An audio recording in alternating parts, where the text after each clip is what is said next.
All right, so as you remember from last time, we are beginning a project using organic forms which are found in nature. And the organic forms that we are going to use are a very simplified amoeba type shape. I call it an amoeba. It also looks like a splat. People have compared it to things on SpongeBob. And basically these shapes are very easy to create, but you got to go in and out like so. And so what I want you to do is I want you to fill in your whole space with these type of forms. And there can be some overlapping, but you just keep the line going. And then it closes in on itself at some point. So this big one in the front is overlapping these other two. They don't all have to overlap. You can have some that are kind of free-flowing, like so. And use your space. Don't make them all huge. Make some small. You can use negative space, and I'll show you what that means in just a minute. For instance, maybe there's a donut hole or a hole right here. Okay, we talk about positive and negative space. The positive space are the shapes themselves. The negative space is everything around it. I want you to have more positive space than negative space. So you want the whites to be at a minimum. I had a person turn in their work and they did a really good job, but everything was bunched up in the middle and they had all this negative space around the side.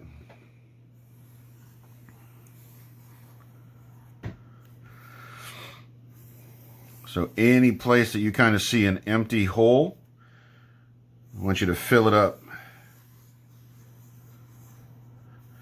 And there's no way yours is going to look like mine. You guys are going to have something that looks completely different, depending on the size of your forms, depending on the technique that you use for your forms. You can go off the page.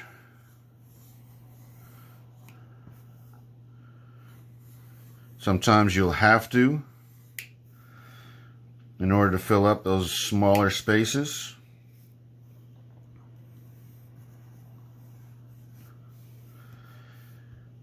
And that's pretty good. This is a type of thing where you can turn it and there's no up or down. It's like a lava lamp. It's just everything's kind of flowing together. Okay? Now, the cross contour line part where we turn these shapes into forms is going to be a very simple technique, and you can start on any particular shape and you can start on any particular part of that particular shape. But you're going to start out small. And I use the example of dropping a rock in a pond.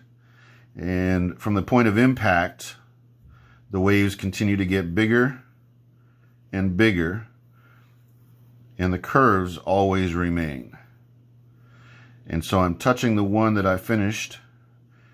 So I'm not just creating lines on the outside of the form. I'm actually repeating the lines and touching the ones behind it. And I always go left to right. You can go right to left, but it's just one single line, one single curve, and you get better at it as you go. It may be a little intimidating at first. Now these lines will show gaps at the edges because I'm trying to show that these lines are going behind this other form. So I don't want to close those. So this line is going to go here, tuck behind this form here, and then move like so.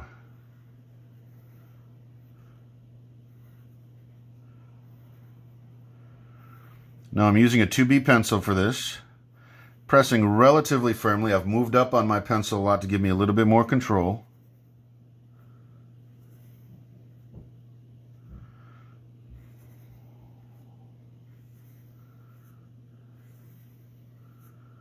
And just repeat, but always exaggerate my curved lines. Now, it's always easier for me to move away from myself. So I'm going to continue to turn the paper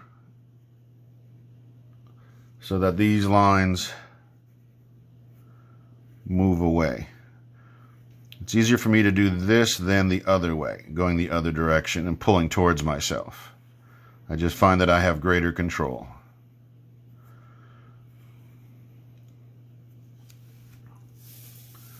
All right, so that's one. And you just continue to repeat that. I'm going to show you a couple other different techniques. So on this big one here, okay, and don't forget your paper shield to cover any area that you don't want to get messed up with your hand. So I can start here, and I can also start here. Now this is both on the same form, and I'm going to show you when these lines come together what happens.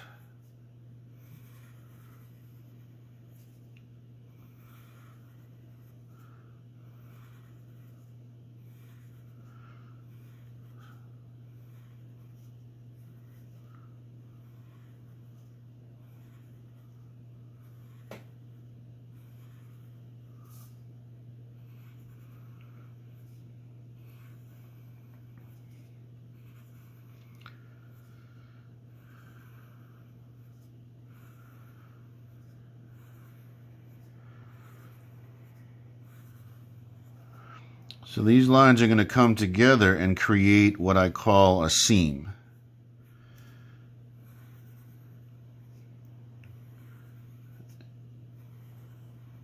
And so this line here where they crash together is a seam.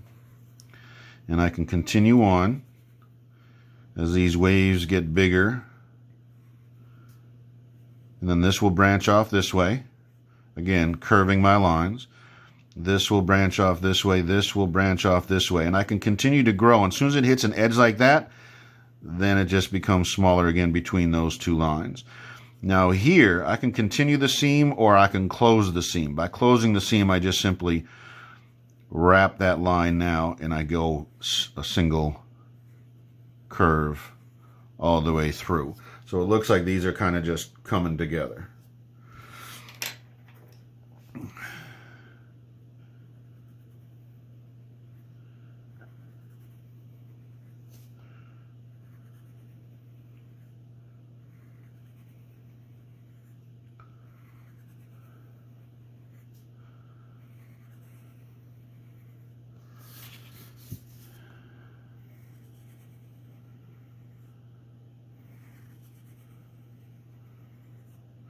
All the way around.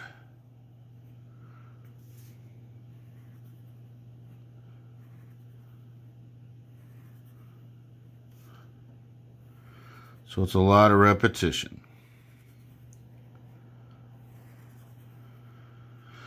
But you should get more confident with your lines as you go, as you continue to do this. Some people have complained about their hands not being steady. That's just part of the process. My hands are not always steady either.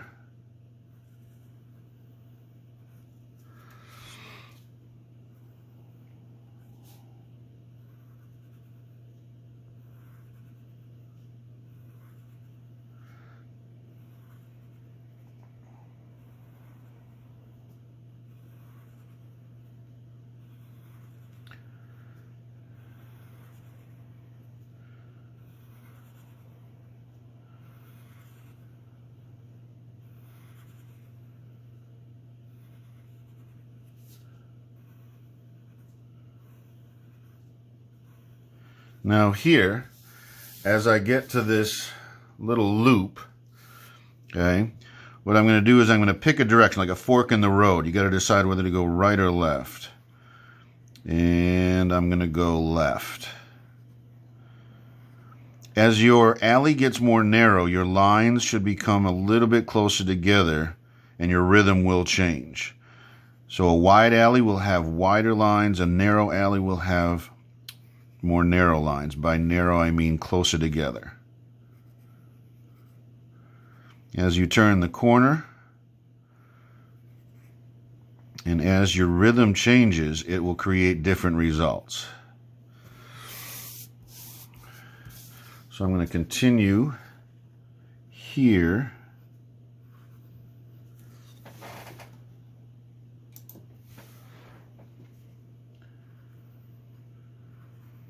and then when it closes, it'll just close, and it'll look like those two areas are just coming together. All right, and I continue. Again, there's no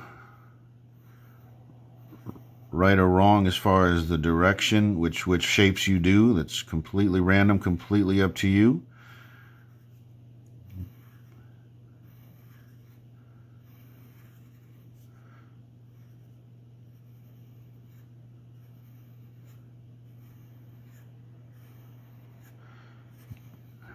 And if you want to throw in interest or just little things like that, you can throw in these negative spaces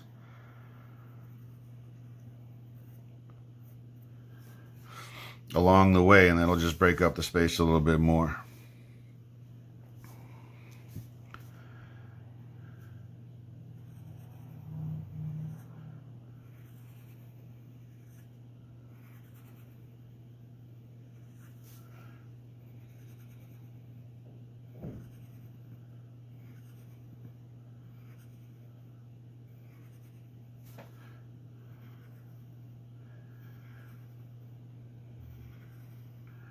Reach another fork in the road,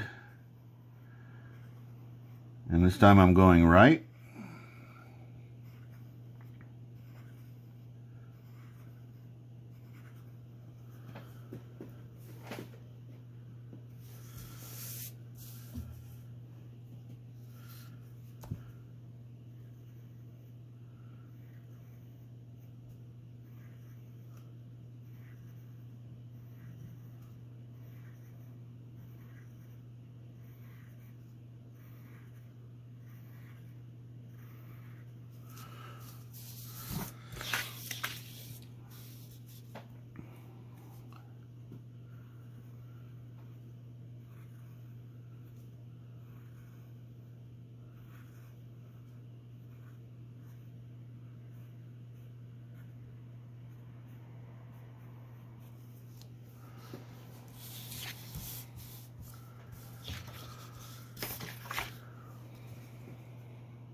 If your gaps grow too big between your lines, you can always go back in and create another line. Depends on what kind of rhythm you're looking for.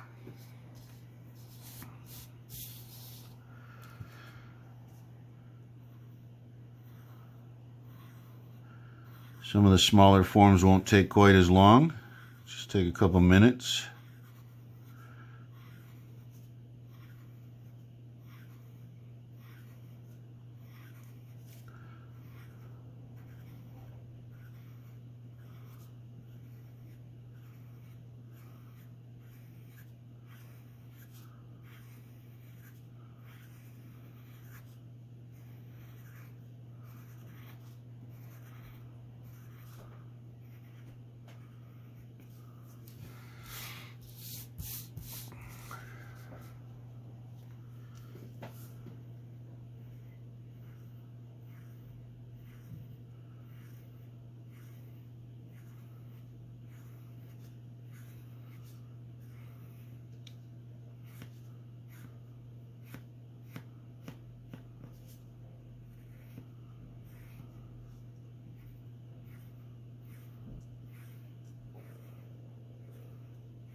create another seam here.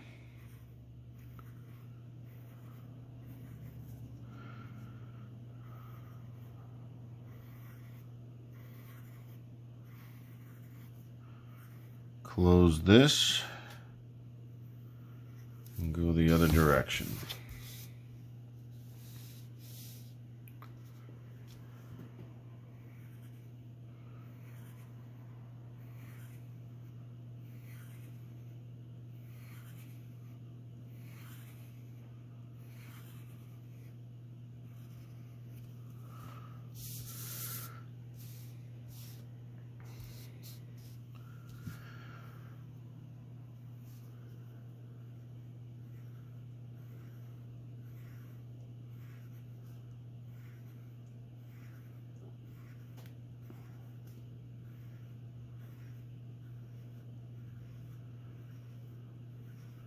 Again, narrow alley, keep your lines a little bit tighter.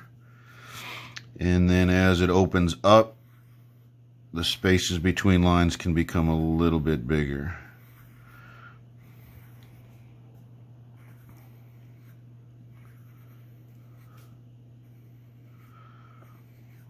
Always redefine that curve.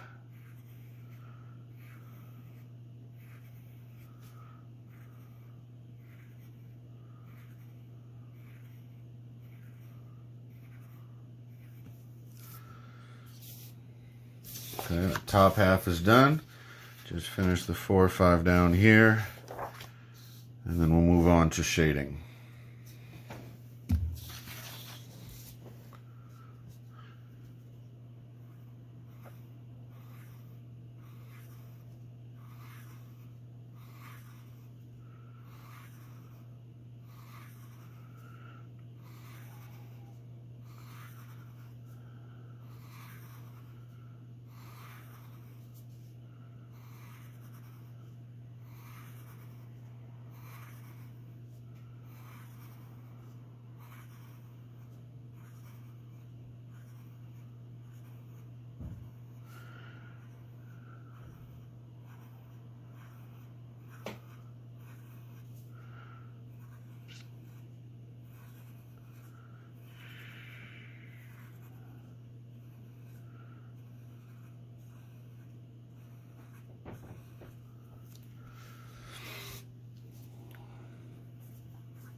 All right. So with all the lines and all the forms, you should be left with that. Again, you don't have to fill in every space of white, but it should be more shapes and less white. So again, if you have gaps of white, you want to fill those in with other forms. If you don't want to add another form, but you want to take away some of the white, you can start just filling in negative space with cross contour lines. For instance, right here, even though there's no shape there, I'll start adding lines, and I'm going to fill up that space, and that can just be part of it. Okay. Now, when we did the geometric forms, we had a light source and we did a shading accordingly. We're gonna do the same thing here. You're gonna decide which way is up, which way you like better. It really doesn't matter. I have a little space on this side. So I'm gonna place my light source in the upper right hand corner now that I've turned it around. And I'm going to again designate that with an arrow. So each of these forms will be shaded according to that light source. So if I start with the light source, or the form that is closest to the light source, the light is obviously reflecting here, and will then have a little bit of shadow on the opposite side. The underside, the side that is away from the light source.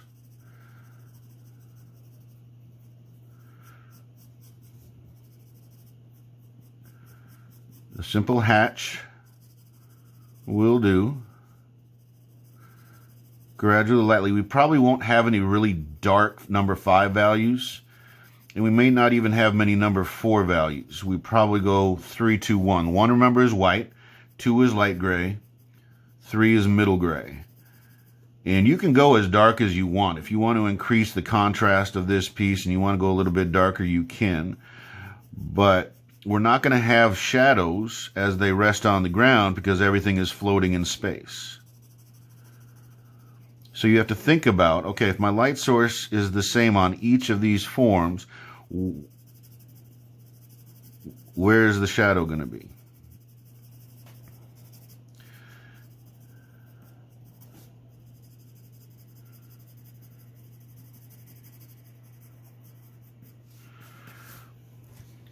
And it's going to make it pop just a little bit more.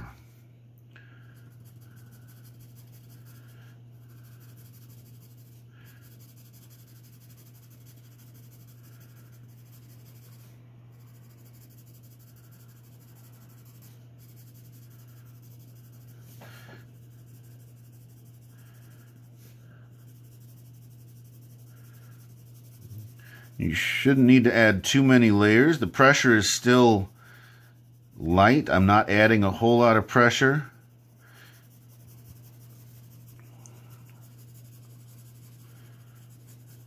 But I just want to give that a little bit of contrast. Light source is here. There might be a little value on the back side here.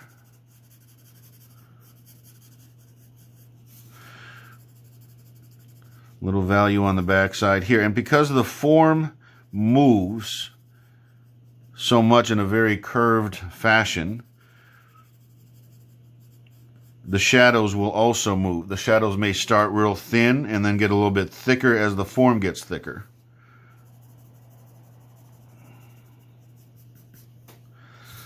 If it's a real narrow area like this, you can have a really narrow shadow, because it's just on the back side.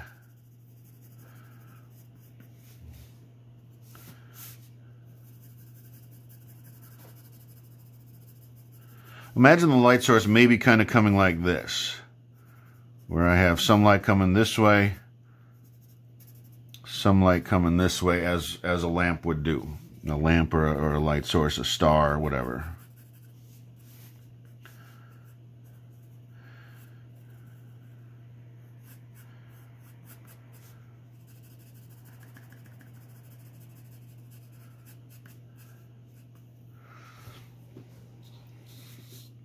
And just continue on, little bit by little bit.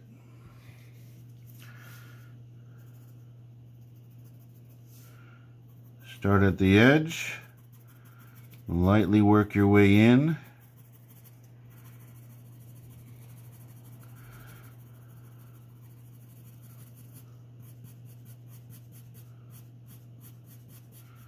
Curve your line slightly. If my shadows are too big and my lines are too straight, it'll start to flatten my forms a little bit. I don't want that. Okay, so I want more reflected light than I want shadow. You got to be careful. Don't overdo it.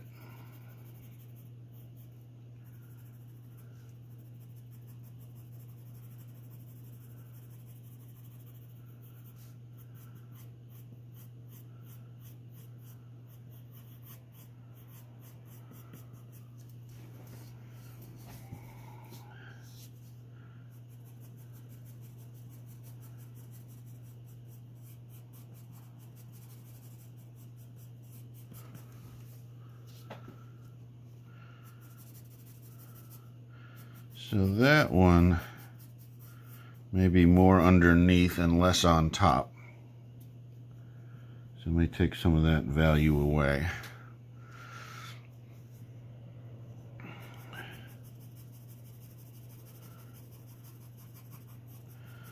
So these shadows aren't quite as cut and dry as on the last assignment. Last assignment I told you where they were, what they look like. These are going to be more for you to decide.